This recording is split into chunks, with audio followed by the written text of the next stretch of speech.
This week on the Sports Initiative podcast, I sit down with coach developer at UK Coaching, Tom Hartley. He discusses some of his reflections from working across a variety of different ages and how he's had to adapt to this, some of the challenges and things he's learned whilst working with coaches from other sports, and some key considerations he has when planning delivery. As always, please help us to grow this podcast by sharing it with friends and family. I hope you enjoy.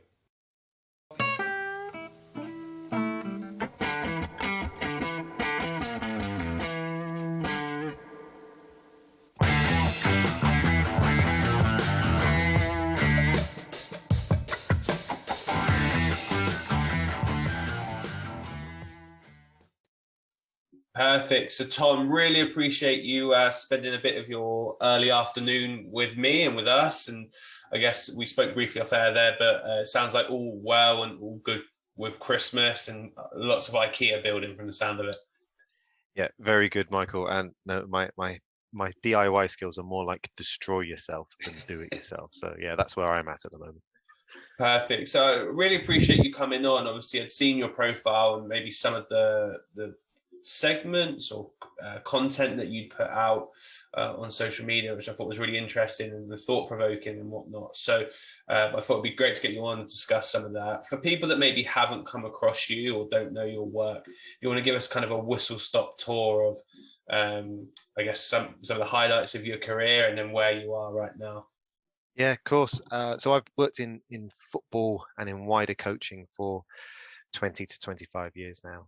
Started off at Swindon in their community program, putting up goalposts on cold February mornings, and always had that dream of working full time within the game.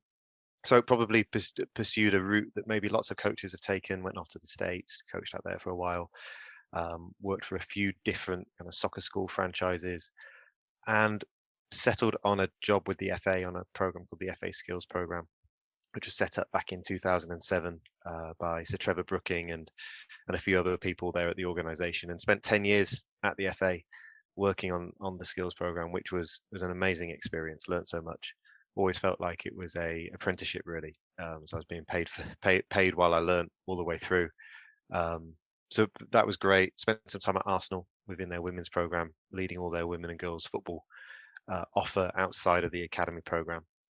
And now find myself at UK Coaching.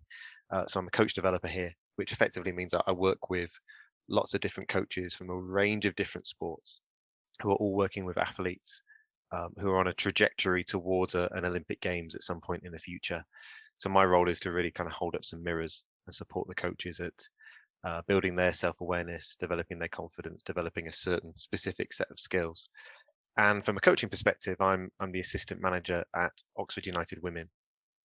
My role there is funny, going into an assistant manager role in senior football for obvious reasons feels really different to working in foundation phase and youth development phase football.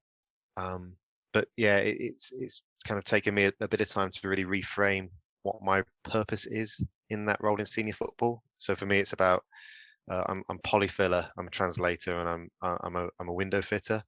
So by that I mean I kind of can fill in the gaps with the polyfiller. So really following the lead of the head coach and looking to kind of really zoom in sometimes and work individually with players. A translator, so spend a lot of time looking at opposition footage, analysing what other teams do and thinking about the problems they might pose us and how we counter that. And then a window fitter, so maybe trying to look at things through a different perspective, through a different window, just to kind of offer feedback and friendly critical challenge, if you like, to other coaches around me. So yeah, that's me in a very, very short whistle stop way. Perfect. I guess the opening question for me, linking to that last bit there, which is what do you see or what did you feel was the main differences between going from that foundation phase and youth development phase coaching into obviously a senior environment where there is an element of performance that's needed as well? Yeah, lots of things actually. I mean, when I started and I made the transition, I don't think I didn't know what I didn't know. So very quickly, I was in an environment where you've got athletes who have been in the system for a long time. Not that long. I'm not calling them old, but they've been playing for a while. They've been coached by probably quite a few different coaches, and they've got to a point where performance really matters. And it goes without saying that when you're in youth development football and working in academies, well, performance is important, but only to an extent. You're looking at learning and development. So for me, it was about really understanding that balance between how important is learning and how important is performance. And then based on that, what are my behaviors as a coach? What do the players need from me to be able to go and help them be at their best? And I suppose this is just me, but I went into that environment thinking I want to be liked. I want players to come to me, to my coaching style and approach to resonate with them. And I kind of went along the process or on the journey of thinking, well, they're really going to like me and they're really going to respond to me if they can see how I can make them a better player, or how I can limit the things which are going to negatively impact on their performance come game day. So by having conversations with players about what do you want from me as a coach? How can I help you be your best? A lot of the answers I'd get was, well, just tell me what to do. Which, working with younger children, perhaps I'd tear my hair out to an extent, because I think, right, I want you to problem solve, to use me as a resource, to ask questions, to set challenges. And actually that's really important in football as well. But I think it's about understanding, well, there's times where that's more appropriate than other points. And there are times when actually just telling the players what they need to do is the most player-centered thing that you could possibly do, rather than posing a question or creativity. So for me, that was a big challenge. And along with that then was, well, what are my behaviors like? Do I ask questions in practice? Do I offer more instruction? Do I give feedback? So there's a whole different range of things that were going through my mind at that point, which then just rippled into, well, swearing. I mean, that's one that came up quite early for me. Obviously, working with young children, you don't swear; it doesn't happen. But actually, sometimes at the right moment in an adult setting, I mean, I don't swear very much anyway. So if I drop in a swear word at an appropriate time, boom, it's like lighting a fire. So it's almost playing with things like that I'd never really had to think about before, which ultimately is trying to get the best out of this group when they only have a certain amount of time they can commit to their football. It's interesting that you said there was one of the first things you spoke to the players and got the players' feedback. What made you do that as kind of a first port of call, and how did you go around having those types of conversations? I think that's me to an extent, and part of my foundations as a coach. Coaching is certainly not a one-way street. It goes both ways. So I've always found by asking the player or asking the athlete, what do you want from me today? How can I help you be at your best? Questions like that. I don't know. I find a lot of people probably haven't been asked that before, and they're quite surprised or don't quite know how to answer it because they're used to perhaps being told what to do more often than not.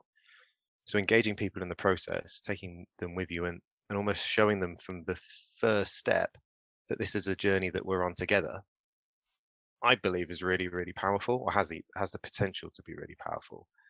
I mean, nobody really likes being told what to do all the time. So if you can share with the players, well, what are we working on rather than what are you working on? I think that actually you create an opportunity for lots more buy-in. And did it surprise you when they said that, we just want to be told? Was that a surprise to you when that came across from them? I think it was initially, just maybe from my own naivety, because they want to be picked. They want to play in the starting lineup every week. They want the room for error to be as small as possible. And the quickest, most effective way of doing that, perhaps, is telling them what. Now, if I was to coach in my way without taking into consideration what the players wanted, I'd probably pose questions, make it frustrating sometimes, leave some stuff open-ended, get them to work things out more often than not, which I completely buy into as a coach, and I think that's a brilliant way forwards for coaches working at any level. But that has to be balanced off with the context of where you're working and what you're working towards.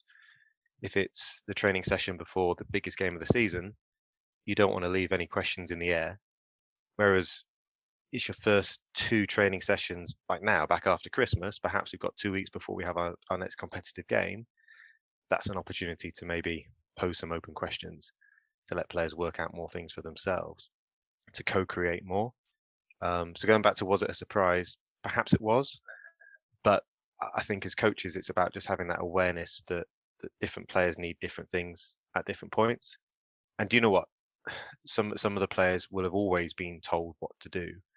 So all of a sudden being asked, what do you think, could feel really unsettling. Like, and they think, well, what kind of coach is this? He doesn't know anything if he's asking us what the answers are all the time. So I think for any coach, when they're thinking about how they involve their athletes and their players, having a level of co-creation is really important. But your context is king or your context is queen. You've got to bear that in mind. If it's got to fit where you are within the season and who you are within the group of people that you're working with. And is there any particular scenarios or sessions that you put on where you begin to drip feed in the challenging of that command style? So the example I give is there any particular sessions where maybe you ask them for their opinion of what they feel or what they think to hopefully get them further down the road where it might not all come from you, where actually they can either help one another or they're more willing for you to embark guided discovery or all those other, key coaching points? Is there any particular sessions you use or any particular context you like to use to kind of break that barrier down slowly? I think it probably depends on quite a few different things. How far away from a performance moment are you? What's the stage of the players? Where are they at on their journey? What do they need at this moment in time to feel as confident as possible or whatever? And in terms of practice type, I'm always a believer. I would always lean towards using practices that are game-based, that have really high levels of decision making, which actually probably lead to a higher level of error count within your practice. And we know if players are making mistakes in our practice and we're helping them understand what's happened leading up to them making a mistake so they can reflect on it and then maybe be able to adapt their performance next time it happens, then you're creating players who recognize the situation. They're able to link what they see and what they do. So having games where there's lots of stimulus, where they can repeat things without repeating things. So it might be a 2v2 practice where they're trying to hit a target or go into a certain area, but every time they play it, like the game, it's a different problem or a different picture that they have to solve. And then I think actually your coaching behaviors, your coaching skills really come into play. I was working with a coach from a completely different sport at work recently, and he was explaining, well, they go through a 3-stage process with their players. So if the coach notices an error, then he's going to hold back to start with, see if the player self-corrects. If it happens again, coach is going to hold back and see if someone else within the team, a peer, can go and support them and help them with that. And if it happens for the third time, then that's the cue for the coach to step in. I mean, that's not necessarily going to work in every single environment, but I think there's some real magic in that, to hand over some of that responsibility to the athletes to, well, if you cross the ball and it went 30 yards behind the goal, you don't need a coach to tell you it was a rubbish cross. So giving the players the opportunity to correct for themselves to start with, and then finding the right time to intervene as a coach is just as powerful as intervening. I think what's interesting for me is I watched the Chelsea-Liverpool game this weekend, which I think a lot of people did, and we talk about that like high line that Liverpool were playing and the problems that caused. And I always wonder, if you try to implement that from day one, if I went into a team and went, right, this is how we're going to play, and this is me knowing how I was a defender, if someone then said to me, how do you feel about this? I would have been like, I hate it. I want to drop off another 10 yards. But it's kind of, I guess, from my perspective, figuring out where can you begin to ask those questions in a way that becomes useful. Because if you just constantly questioning them in an environment maybe where they're uncomfortable or unhappy or is something new, you're probably going to get a negative answer. Whereas if you can begin to ask them questions in a context that gets them to think or challenge or go, oh, maybe this will help us as a team, I guess that's where quite a lot of the magic happens with that process of going from really command to then exploring other avenues that you can go down. Yeah, absolutely. And maybe there's something in that about helping our players have a sensation of that safe uncertainty, that as coaches, we want to take them to places where they're not able to, they're doing things that they find really difficult, but maybe us or their peers or the practice or the environment is a safety net for them. So if they are finding it too hard, they've got someone there who can support them. And like, if it comes to a principle of how we want to defend, playing with a really high line, well, that goes into the detail of the X's and the O's and some really specific stuff. But maybe, and from my experience and beliefs, there's probably things that go on around that help people feel really comfortable in why are we doing this. There's a person called Simon Sinek who I'm sure you and lots of your listeners will have heard of. He's got a great TED talk and he talks about start with why, and it goes from why do we do what we do, how do we do it, what do we do, and he uses Apple as an example within his TED talk. I'm not going to try and regurgitate what his TED talk is, but taking it from a principle of working with a group of players to say, why do we do what we do? What are we trying to achieve this season? What's really important to us in terms of the way we play, the way we are, who we are as people? If you start with that and you've got some commonality between, well, we want to be brave, we want to be courageous when we're in and out of possession. Well, that's your kind of your big rocks and the big stuff and the purpose behind what you're doing. And then actually you can draw that into some really kind of courageous principles of the way that you play and what that then looks like with the X's and the O's. And if everybody's in and pointing in the same direction, you probably have an increased chance of achieving some of that stuff if you get people all going in the same way.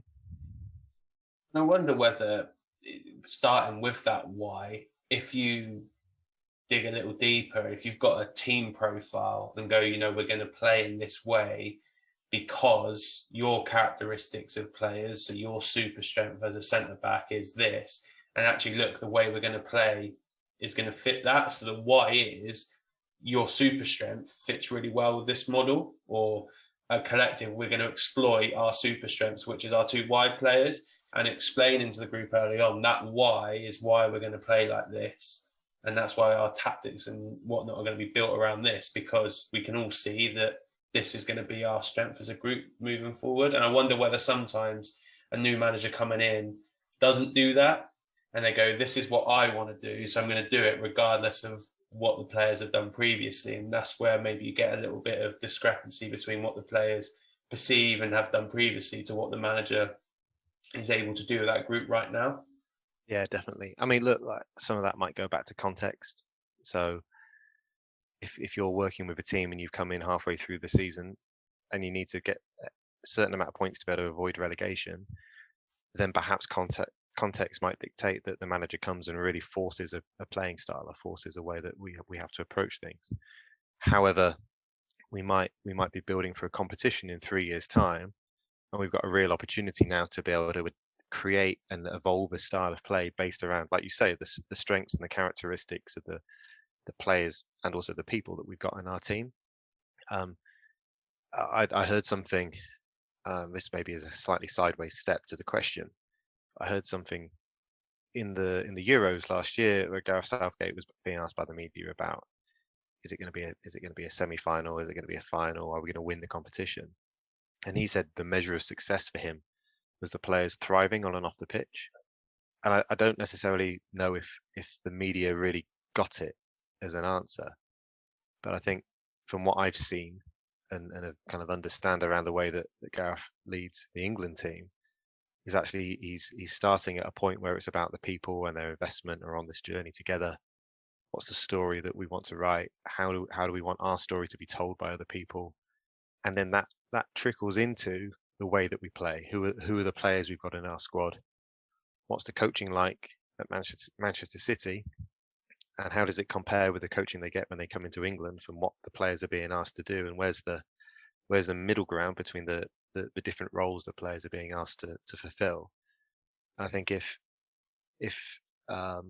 there's that connectivity, if you like, between all these different things, and you think about, well, what does thriving look like to us as a group? Then all of a sudden you can take steps towards that, and you look after the people, and the performance might well take care of itself to an extent. Yeah, I think it's interesting. I think all those contextualized factors are probably things that maybe people in the media or people sitting at home don't always take into their thought process. So I look at it like Kieran Trippier when he was put in ahead of some other right backs, and he's saying like maybe Alexander Arnold was on the brink compared to him, and kind of thinking Trent's got to be in, but there's probably a lot of contextualized things of what Trippier does around the camp or specific roles that he plays that we're not privy to. That actually that's why he's in the group. Grealish is another one. Everyone was screaming for him to play, and then Gareth obviously had reasons for why he was setting up the way that he was, and not necessarily playing him straight off the bat. Yeah, I mean, we live in a world, especially in football, where we are insight and data rich. We've got so much data, especially on like elite level players, about any aspect of their game we want to look at. The data is really important, don't get me wrong, but it shouldn't be the conversation. It should be just part of the conversation to lead toward like what are we looking for within in the players. And when you go to like the team that the manager picks, whether that's Gareth or any other first team coach, well, actually, really honestly speaking, when everybody is reviewing how the game's gone and the players' performances and how the team's got on, there's only one person who can really accurately review how we've objectively got on against what our objectives were, and that's the head coach, because only Gareth and his close team know what that is, otherwise the rest of us are just looking at it from our perspective and our window.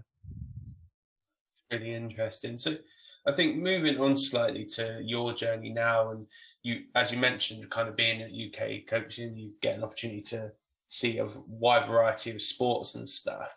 On a day-to-day basis, what does your role actually look like, and what type of sports do you work with? Yeah, look, I'm a lucky guy, right? So I get to work with um, lots of coaches from any Olympic sport that you can think of. So the program that I look after at UK Coaching is funded by UK Sport. So if you think about all the different sports who appear in Olympic Games, we would receive applications from coaches from those sports to come on the types of program that we run. So this year we've run 4 different cohorts of coach development program, and on each program there's been a different theme. And actually, it doesn't matter if you're from basketball or hockey or equestrian or boxing. The themes within these different modules are really pertinent, and they have that huge crossover. So we've looked at leadership, talent identification, and development, planning and transitions. And at the moment, we're working with the coaches on coaching behaviors. And I'll be honest, I feel like I sit in there with my hat on as a coach developer, asking questions and listening and helping people build their own self-awareness. But also as Tom the coach, I'm wearing my hat thinking, wow, there's so much gold within what I can see in different environments that perhaps really kind of would impact really, wouldn't necessarily would impact really well in football, but actually it helps build your awareness around, well, some things in football we take for granted. We've always done it like this, where actually you see it look a bit different in a different sport. So it just challenges your point of view or your perspective on things.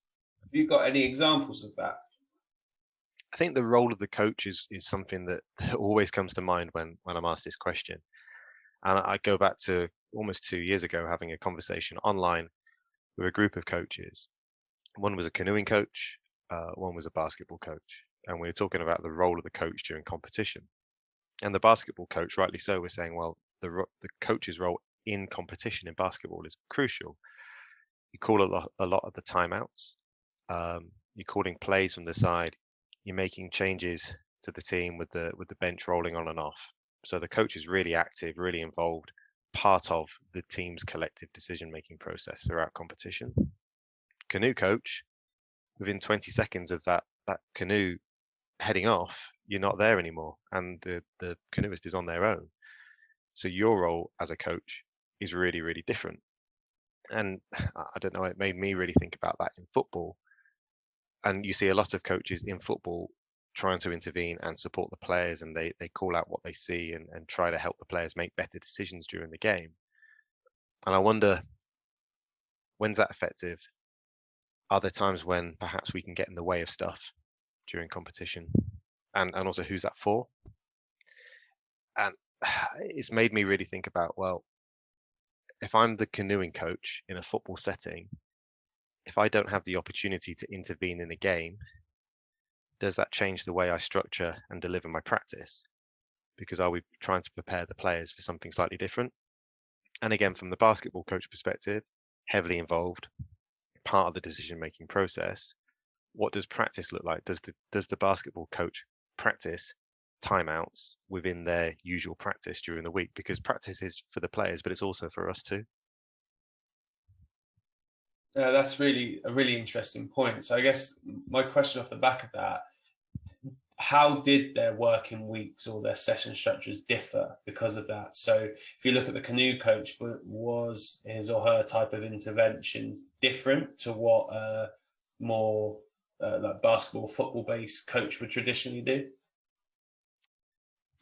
Do you know what? This probably depends on the coach and the environment that they're in. So certainly couldn't take a broad stroke and say canoeing coaches do this and basketball coaches do that. I did hear stories about canoeing coaches almost taking their athletes up onto the bank, if you like, so they could see the river ahead and how it rolled out and the different turns and the different currents. And I mean, forgive me, I don't know all the canoeing terminology.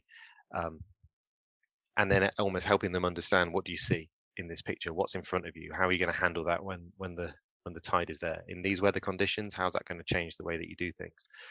So I kind of noticed that with the coach I was speaking to, there was more of a conversation with the athlete. It wasn't, you need to do this, this, and this when you're faced with this situation. It's like, what are we noticing in the environment that could have an impact on our performance today?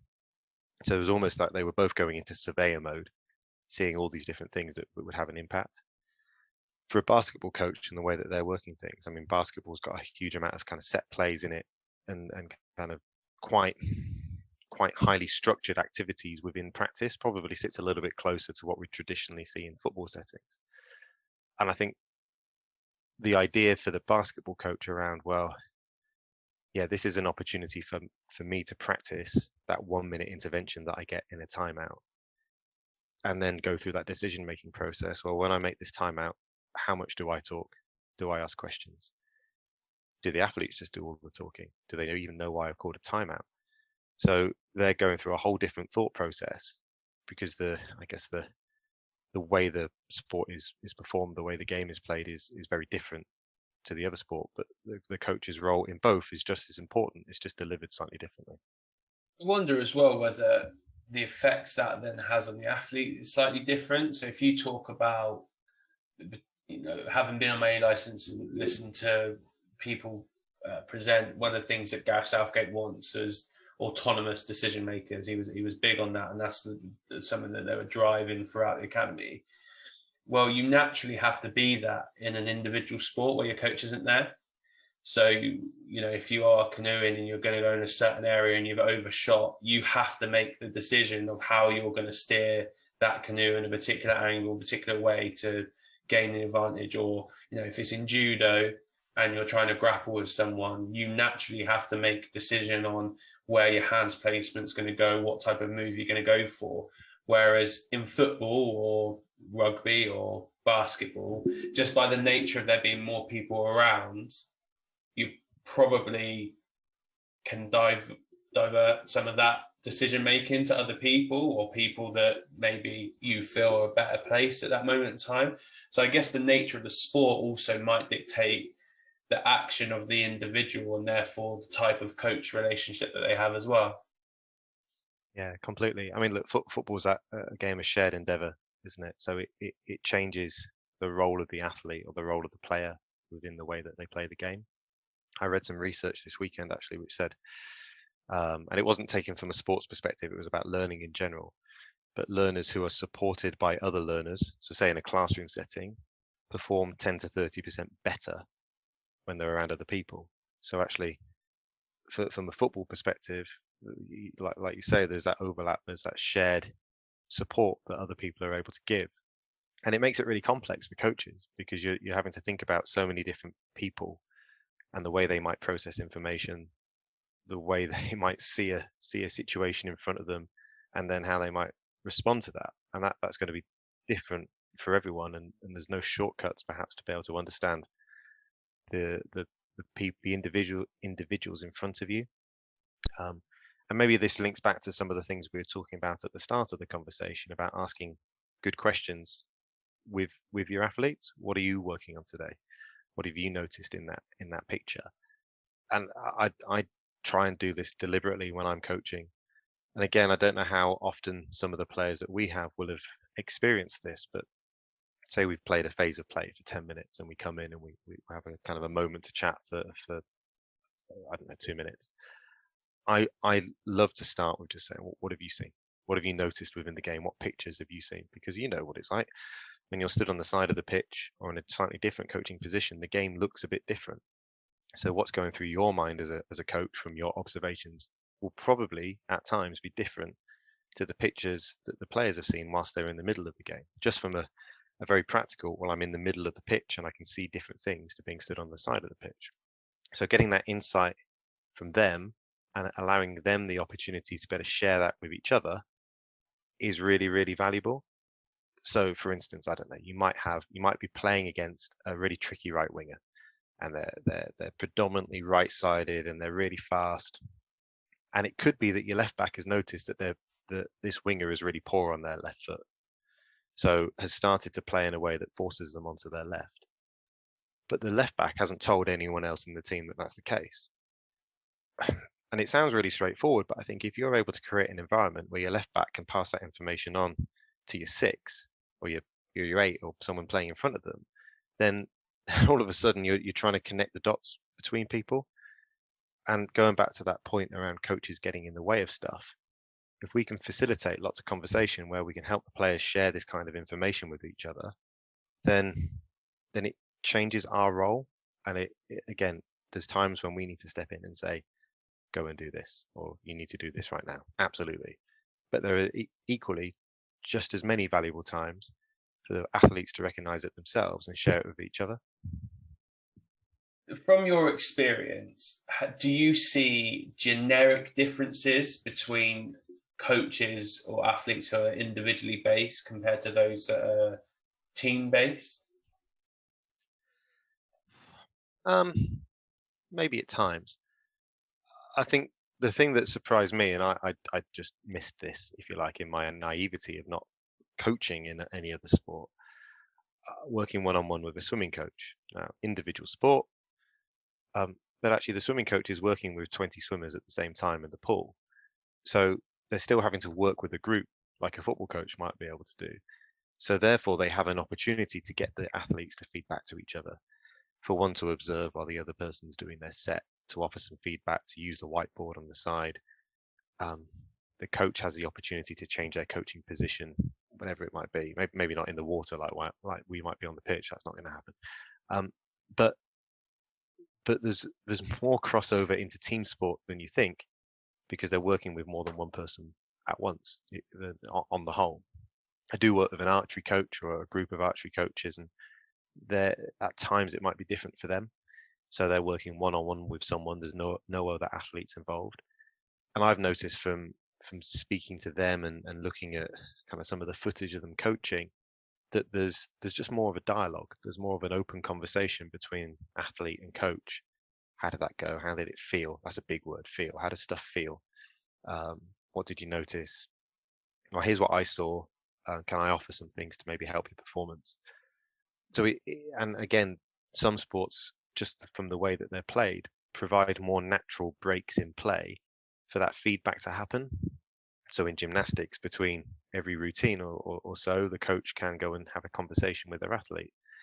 In competition in football, well, we do get breaks in play, but they're just slightly different. So it might be from a throw-in, it might be from an injury, it might be from a drinks break on a hot day. But these are opportunities for us to really think about, well, what's the most appropriate way to go and make an intervention? I guess that's probably sorry, I'm trying to think of the best way to word this. That's probably challenging reg relief, because normally what will happen, someone goes down injured and it's like, oh, go and get a water bottle, and you might make a message to 1 or 2 people. But actually, could we use and utilize that time more effectively, where, you know, one of the analysts on the bench has a particular bit of footage that they've seen during that half of play, which everyone's going to watch and say, listen, this is what they're doing in this space. To counteract that, I want to do X, Y, Z. And I guess although you may not necessarily know that the injury is going to take place, if we're in a position to show someone that and utilize that thing, so we go, if something does happen, we're going to do this during this period. It's all about those marginal gains that can be made just by framing it different as a coach and staff or as an MDT. Yeah, I think there's probably lots of different ways you could kind of look at this. Well, A, from your coaching team, who do you use on a match day? Who's in your coaching team and what's their role? What are they looking at and what are they looking for? So if you've got your assistant manager looking at out of possession, your goalkeeping coach looking at the defensive line, your other coach within the team looking at our midfield three when we're in possession, then actually, whenever the break in play is, you might have some really concise information that you could share with the players at those moments in time. And it doesn't have to be an instruction. It could just be some information that could help them and add to their library of thoughts, if you like, while they're playing the game. And again, I think this is me and my values and my beliefs. So, say we have an injury in the game, it's a 2-minute pause in play. I'd love to see what happen more often. Players go and huddle up together. Imagine if all of your 11 players came in without being prompted by the coach, and they had 90 seconds to themselves just to refocus, reframe, share stuff, think about what they're going to do when they go back out, and coach forward, if you like, and become coaches to an extent within the group to themselves. I think that has the potential to be really, really powerful. And again, it's not always going to be appropriate. But if the people listening to this podcast were able to kind of reflect on, well, where do I see opportunities to intervene in competition, where the message really gets through, and then start to think about, well, if we have an injury and it goes over a minute, maybe this is a cue for us to do X, Y, or Z. If it's a hot day and we've got a water break and the players come in, how piffy do I need to be with the language that I use so I can get a clear message across quickly to the group? Or actually, we've got a break. This is a cue for me to step back as a coach and let the players problem solve for themselves. And obviously that depends on quite a few things, where we are in the game, where we are in the season, what the score is, what we need to do. But reflecting on that can certainly make you more effective as a coach. And it can mean that when you do make an intervention, well, it's probably going to be a more effective intervention. I guess it's having that plan and prep in place. So I don't know if you've seen the video of Kyle Walker and Fernandinho from the weekend, but there's one where they're zooming in on, I'm not sure who Mikel Arteta's understudy is. I'm a Spurs fan, so I try not to pay too much attention to Arsenal. But they were zooming in on those guys doing some stuff on the bench, and you can actually see those two barking on instructions to the players from the sideline. And I thought it was quite interesting because probably when I grew up, and potentially me as a younger coach, I would say to players, listen, just let them get on with it. It's their time and stuff. But actually, if we're encouraging that dialogue, at times we may need to accept that will also come from the sideline, because if they've got that relationship where they feel like they can support one another at all times, even if they're on the bench, they may want to say stuff that's going to help. They may have their own language that's going to help and whatnot. But I found it really interesting because you could see both of them obviously talking to different people, but telling them what they'd seen or what they'd noticed or how they may negate a certain problem that Arsenal were providing. Yeah, nice. I think that it probably depends a huge amount on the level that you're playing and who you've got in your bench as well. But if you're able to create an environment where people feel like they're safe to share that kind of stuff, but also it's going to be well received and used well, then fantastic. All these, if you can use your players as additional coaches on the bench and kind of frame that with them on what their role is, then amazing. That can only add to the competitive edge that you have as a group. And so looking at in your role, I'd imagine that you would get some pretty cool opportunities to either go on some study visits or go and visit different coaches in different environments and stuff. Is there any one visit or any one environment that you've been to that you think that's quite unique? I'm not necessarily saying it's the best you've ever seen or the worst you've ever seen, but unique in the way that it works and that you're actually like, that might make me consider how I practice or how I do things. Within my role at UK Coaching, it's been an interesting 2 years. So I started a week before the first national lockdown began. So I've literally spent all but about 5 days of my job working from this very spot. So getting out and seeing coaches in practice and in situ within this role has been a bit limiting.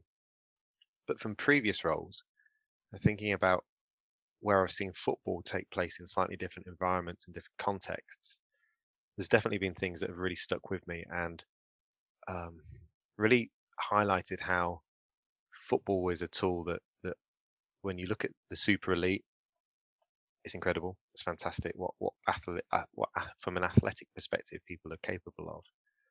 That actually, all of those people who have come through that pathway will have been involved in football at lots of different ages and stages.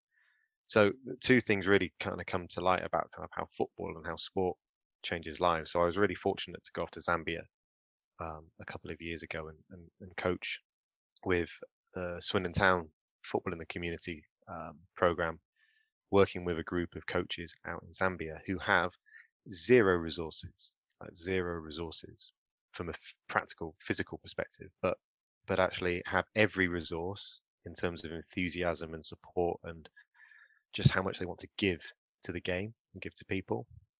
And I mean, I noticed that. I mean, we were talking to them about using a whiteboard and how that could really help get your message across to the players. And I naively went in delivering that, thinking, not realizing, well, no one's going to have a whiteboard or access to a whiteboard. But then find the next day that they're etching what they want their team to do into a piece of wood to show the players. I was like, wow, that's mind blowing. So I think for me, some of the principles of going somewhere like that, quite an extreme environment, is actually you can really help people think about the how they coach, not the what they coach. So as coaches, I suppose a lot of us have the same content. We can all find the same content on the internet. I bet if half a dozen people are doing possession practices this evening, they've all typed it into Google and probably come up with the same top 5 practices that they'd like to go and deliver. So the what could be similar in lots of environments, but the how might be the difference between a good coach and a great coach. And it goes back to maybe some of those kind of brilliant basics as a coach, so building good relationships, striking a rapport with the athletes, sharing the decision-making process, that type of thing, which these coaches in Zambia just did like this. It was just, sorry, Siri's kicking in. It was just instant to them. It was just part of the way they did things, which for me, I just left feeling kind of so energized by the fact that they lack so much support, but what they can offer to the game is so rich and so valuable. And I think that any coach in a country like England could really dial up what that looks like, because we've got the resource support and we've got the opportunity to go and impact players.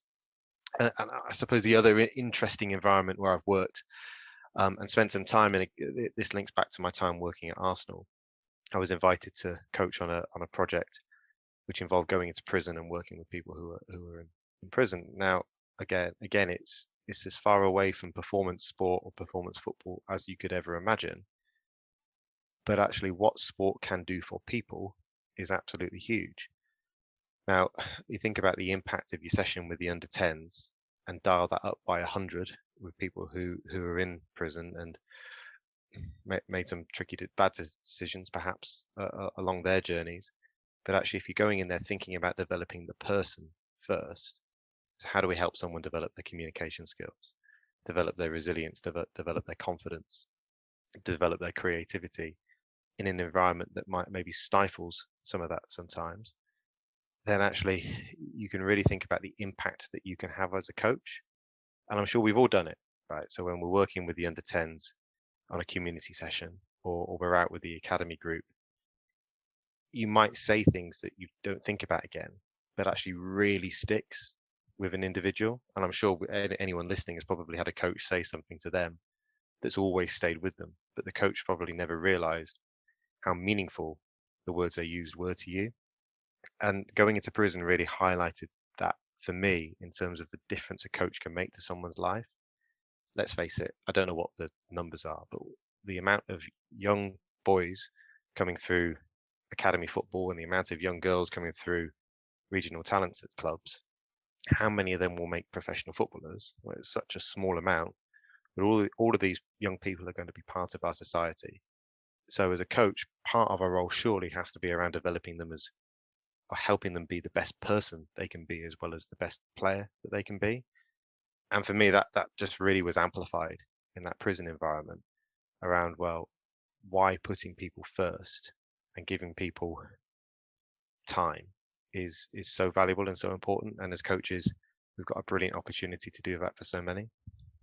Was there any one particular individual or person or group that you felt a particular connection with, or you saw that actually this has made a real impact to their well-being or their development as an individual? One person comes to mind, and I won't use their name, but I understand and could see very clearly that self-harm was a really big issue for this person in prison. And it is, like, I didn't realize this myself before going into the environment, but in women's prison in particular, self-harm is one of the biggest challenges that they face in there. And it was kind of quite, this person had quite a troubling past and a very challenging journey. And I'm not saying that the football sessions that we delivered were the silver bullet that solved all their problems, but I'd like to think that they played a part in this person taking steps in the right direction. And from the time that we were going in and delivering these football sessions and supporting them through the football project, the prison started to notice that self-harm incidents happened less, that the person started to talk about themselves in a more positive light, that they came into the gym with a smile on their face rather than not coming to the gym at all. And for me, investing all that time and energy, if it can have that type of impact on one person, that they feel better about themselves and they start to like themselves a little bit, then how that then ripples into the rest of their life and what could be when they come out of the gate, well, that just for me is the power of coaching and the power of sport. Do you have to change the way that you act going into that environment, or did it subsequently change how you delivered or how you acted when you then left and have moved on to other pastures? Massive exercise in humility. My goodness, I've never felt more grounded in all my life. And I think I was probably really, really nervous before going in. I'd never set foot in a prison before, so it was almost a natural kind of trepidation about what's this experience going to be like. The one thing that hadn't occurred to me that then I found out quite quickly was, well, that was replicated or reciprocated by the women who were about to receive this coaching support. Day one, they're all sat on the bench in the gym, 15 of them, arms crossed, heads down, don't want to make eye contact, really nervous. I'm thinking, all right, okay, this group is going to be hard work. But actually, all of a sudden, realize, well, it's not about them being hard work. They struggle to feel like they can trust someone else. They've had lots of really quite challenging experiences, which will really impact on the way they approach perhaps an education setting. But by taking the time to get to know them and understand them and build a rapport, all the other stuff starts to follow. And look, I think at the root of that, building rapport with people, building relationships, sharing a bit of yourself. And for me, in that situation, it was very much about, well, do you know what? I've not been here before. I'm a bit nervous as well. Then if you can give a bit of yourself, then you'll get something back. And you translate that into an environment which is nothing like prison, but working in a football setting, or offering that humility and that vulnerability can be a real super strength. Sharing with the players, I'm struggling with this. Can you help me? Can you help me? Can you give me some feedback on this? It's the same stuff. It just looks different in different environments.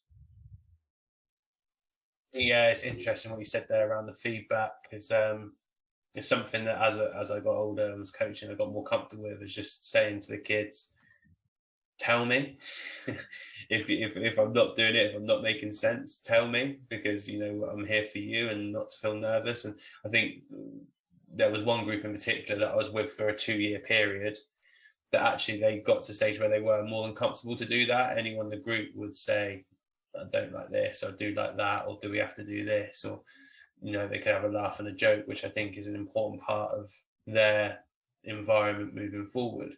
Linking back to what you said around Zambia, you mentioned around the one thing that they definitely can do there is build a rapport. And you said, like, regardless of the facilities or what they had access to, they were able to build a rapport with the people. Why do you think they would excelled so much in that area? I think you have to zoom out really to understand that, and I don't fully understand it, but from what I noticed, the environment was huge. So we ran a football festival one of the days, and we had children walking 10, 15 miles to come to it because they loved it so much. So it was almost about, well, as a community, we have to work together, we have to pull together, otherwise we don't go anywhere. And then that was reflected in the way that the coaches coached and the way that they work with the young people. Now, look, Zambia and the culture there and the environment is really different to here. There's quite a hierarchical expectation. So if a coach says do this, everybody does it. There's no questions asked. The number one coaching intervention that I noticed when I was out there was stop, stand still, slap around the back of the head. You're doing it wrong. Do it like this. But that's just the way it is there. But everyone's there together. I think the moment that really stands in the mind. So we got invited to watch like an under-21s cup final, which was played on a football pitch, which was just a dusty piece of land, really, with white lines painted and some goalposts. And this game was tasty. I mean, the tackles were flying in. I remember at one point someone got kicked in the shin, and about 50 people around on the pitch surrounded the referee. It looked like chaos, but it was organized chaos. People kind of knew what was going on, and nobody left anything on that pitch. As soon as the final whistle went, both teams came in. They stood in a circle. They had a prayer together, and they all shook hands and gave each other a hug. And it was amazing. It's like, and I remember speaking to someone afterwards saying such a switch from like this heat of competition into this togetherness and this community. And like the message was, well, yeah, without community, we haven't got anything. We have to be together. And that always stood with me. And I can't necessarily imagine that always happening sometimes in Sunday League football in the United Kingdom, both teams coming together for a chat and a kind of at the end after some intense rivalry. But it was definitely something that was a connector.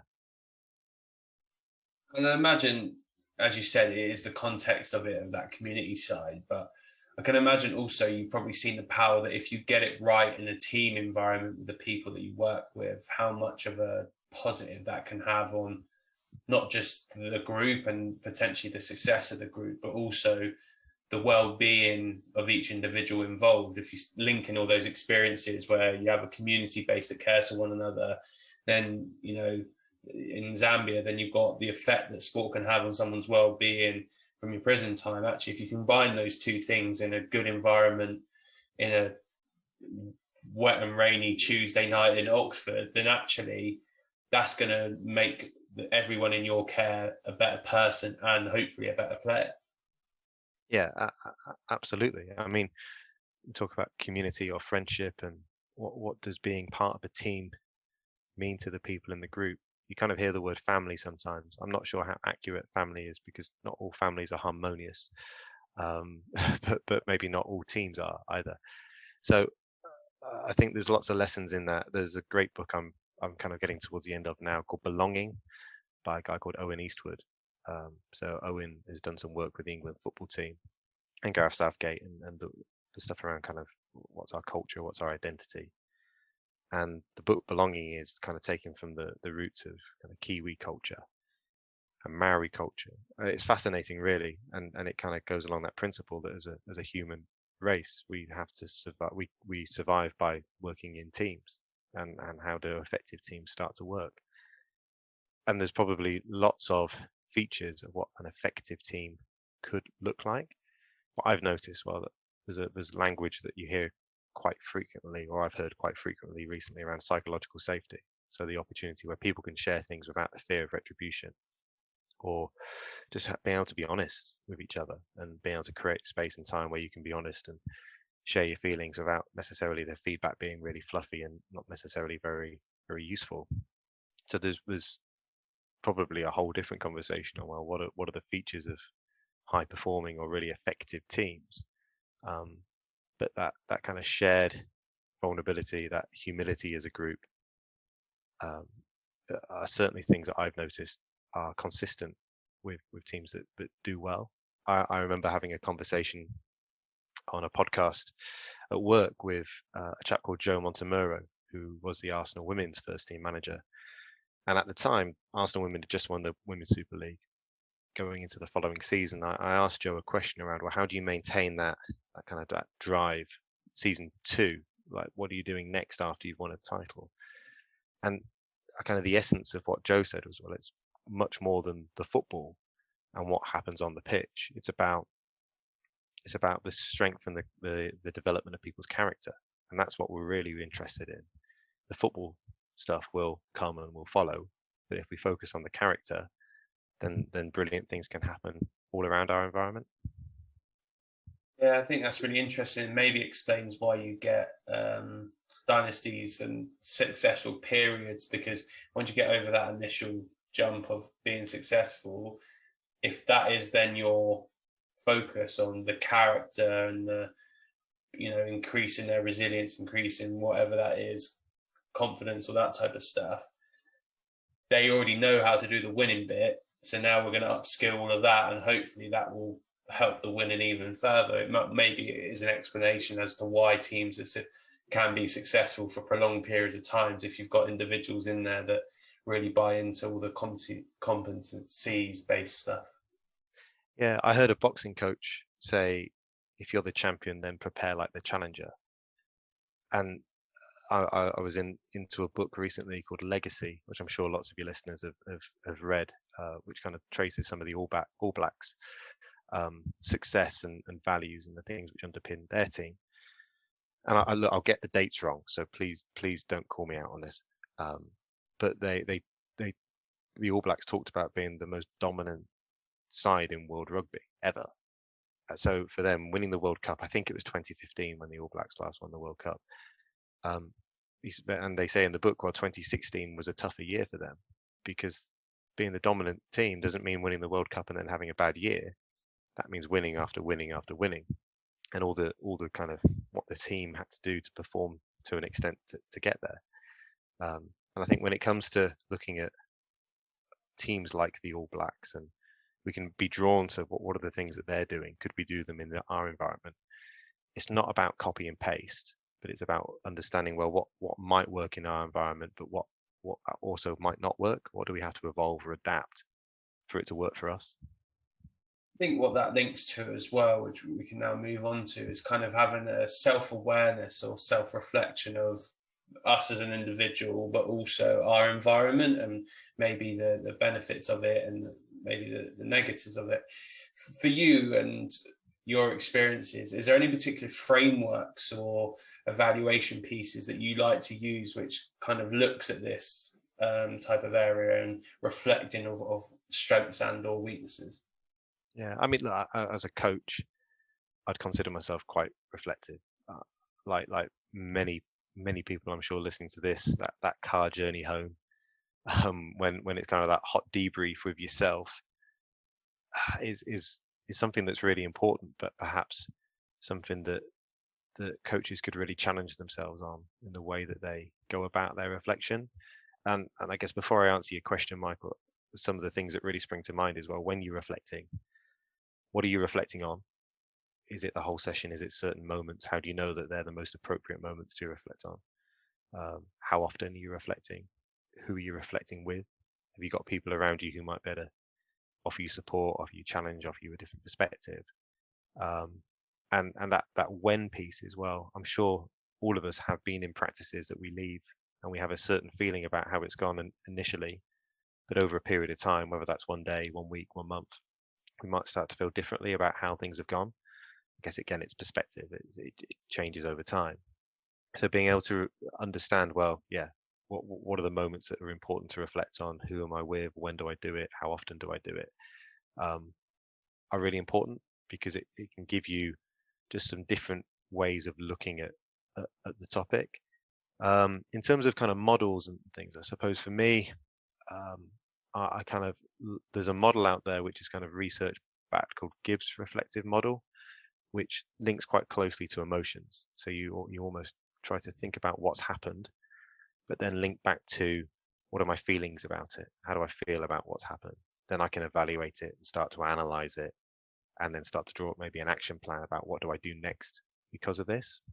Um, but but understanding the event, so what you're reflecting on from a range of perspectives, can be really useful too.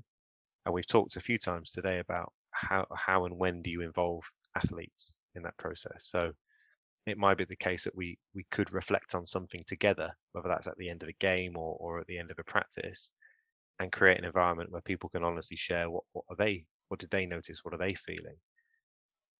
So there'll be times where that's really useful, and there'll be times where just doing it on your own, and having some quiet time to be able to do it, record a voice note, journal it, write some stuff down, is just as valuable. I think it's quite a personal thing on that. But yeah, that linking to how I felt about the situation, and then taking time to evaluate it, but then plan forward is healthy for me, because if I can plan forward from it, I feel like I'm making steps as a coach.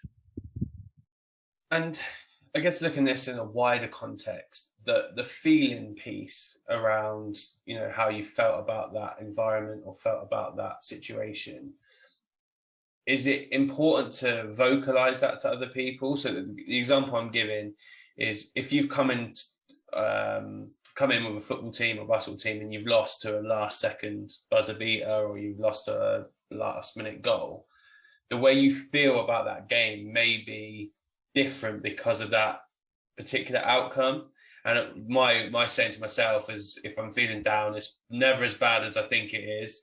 And if I'm feeling really high, it's never as good as I think it is. I always work on the fact that actually, when you go back and watch it, it always tends to even itself out. So that feeling piece, is it important to vocalize your reflection there and then? Or would you say, from your experience, actually taking a bit of time to remove that feeling and then spending time when the heat's died down a little bit is more beneficial? I don't necessarily believe there's a silver bullet to that. Feeling's going to be important because it's a bit of a compass to kind of what feels right for us as a coach. But maybe emotions sometimes can get in the way, and make the way that you reflect on things quite subjective rather than objective. So I think if you as a coach are able to kind of be able to have that self-awareness to say, well, I felt this in the moment, and this has guided my reflections, but now I can look at it slightly later when the emotion is less hot, cooler perhaps, then I might feel differently about the situation.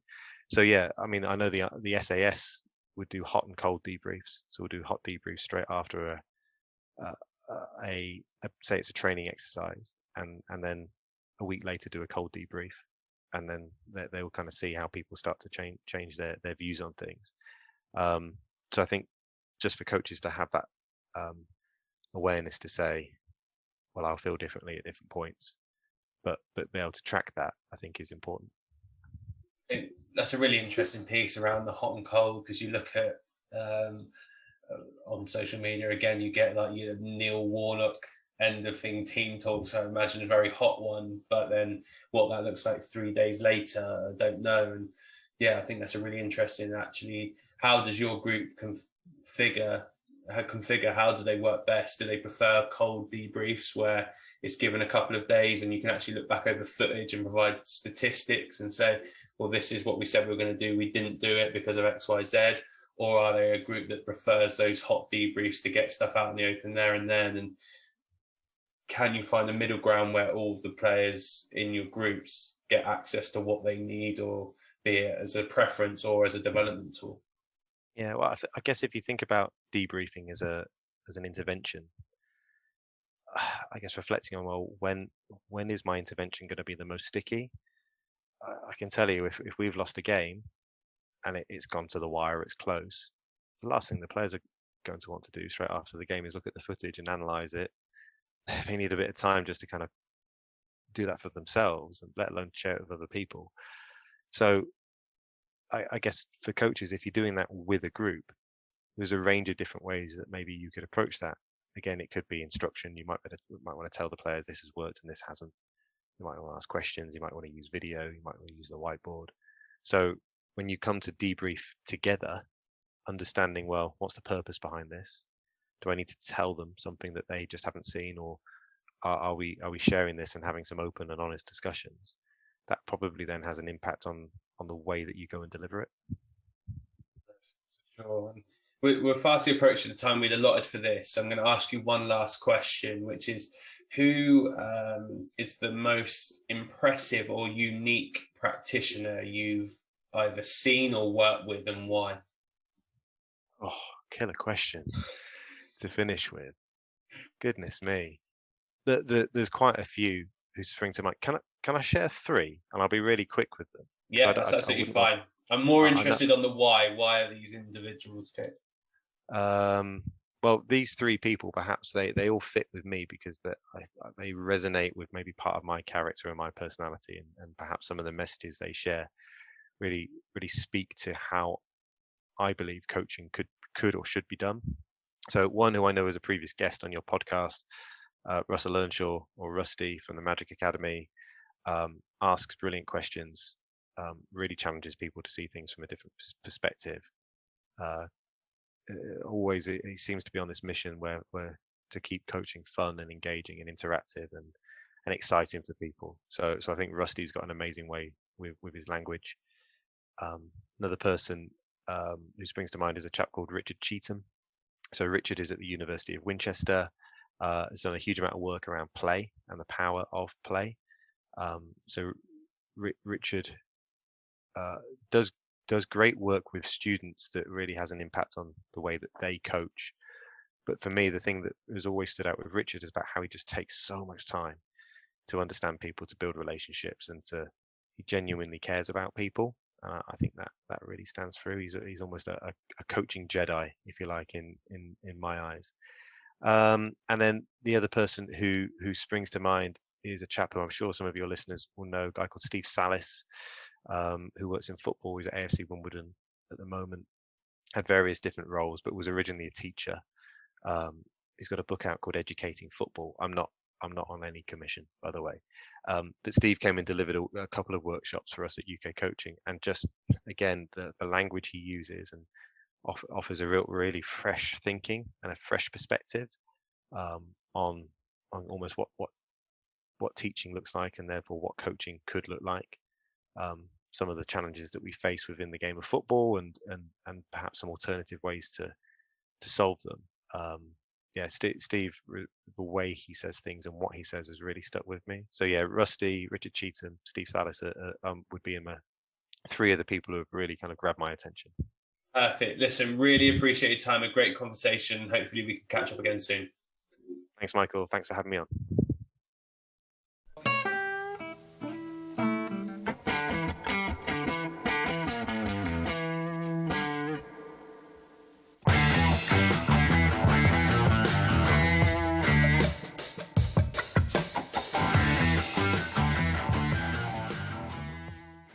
Thanks for listening to the Sports Initiative podcast with me, Michael Wright. Please remember to follow us on Twitter, Facebook and Instagram at the Sports Initiative Podcast, and share this podcast with friends and family. I'll see you next week.